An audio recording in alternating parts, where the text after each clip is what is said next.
د بلوچستان والي امان الله یاسین نن په کوټه کې د ادبي میله پرانیسته وکړه. دغه دوه ورځنۍ ادبي او کلتوري میله به د کوټ په آی ټي پوهنتون بیوټیمز کې سبا ورځ هم دوام ولري. و میلې ته د بلوچستان ترڅنګ د هېواد د نورو برخو څخه شاعران، لیکوالان، ادیبان راغلي دي. دغه ډول د میلې برخوال د کتابو په نندارتون کې زیاته دلچسپي ښکاره کوي.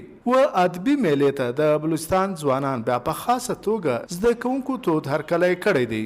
په دې ترڅ کې د آی ټي پوهنتون کوټې زده کوونکي سید عجب خان و مشال راډیو ته وویل چې په دې دوه ورځنۍ میله کې به پر بېلابېلو موضوعاتو به سیمینارونه هم کیږي. چې په دې کې د دنیا هر کتابونه میلې لګل شوي دي، ډیفرنٹ سیمینارز دي او ډېر په مختلف قسمو کې کتابونه د لیسته چې د خلک د بیخي د لیرې لیرې ځي سره راغلي او د ډېر پر پاکستان سره ډېر مختلفه جرنالیزم راغلي دي.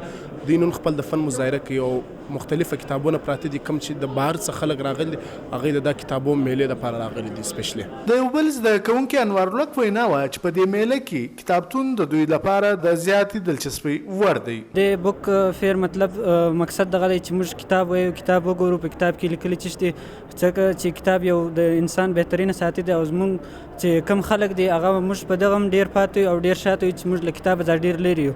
که موږ چیرې کتاب وګورو، کتاب مطالعه وکړو، نو موږ به انشاءالله ډېر پر مخ لاړ سو او موږ به ترقي وکړو، جهالت به هم زموږ ختم سي او نور به هم د دنیا د قومو سره موږ برابر سو او د دوی مقابله به کوو. په دې دوه ورځنۍ میلې ته د نمل پوهنتون کوټې مرستیال مشر او دروف اڅکزی هم راغلی او ویل په کار دی چې دغه ډول میلې په کوټه کې زیاتې سي. بیا د دې خوا سټالونه لګېدلي دي، نو دغه سټالو کې که ته وګورې کتابونه دي، دا کتابونه د دنیا او د سیمې په حواله باندې یعنی افغانستان، پاکستان، دغه رنګه د دنیا سوپر پاور امریکا او شاوخوا نور برطانیه په هر ډول چې ته یې راواخې په مختلفو ژبو لیکل سوي دي.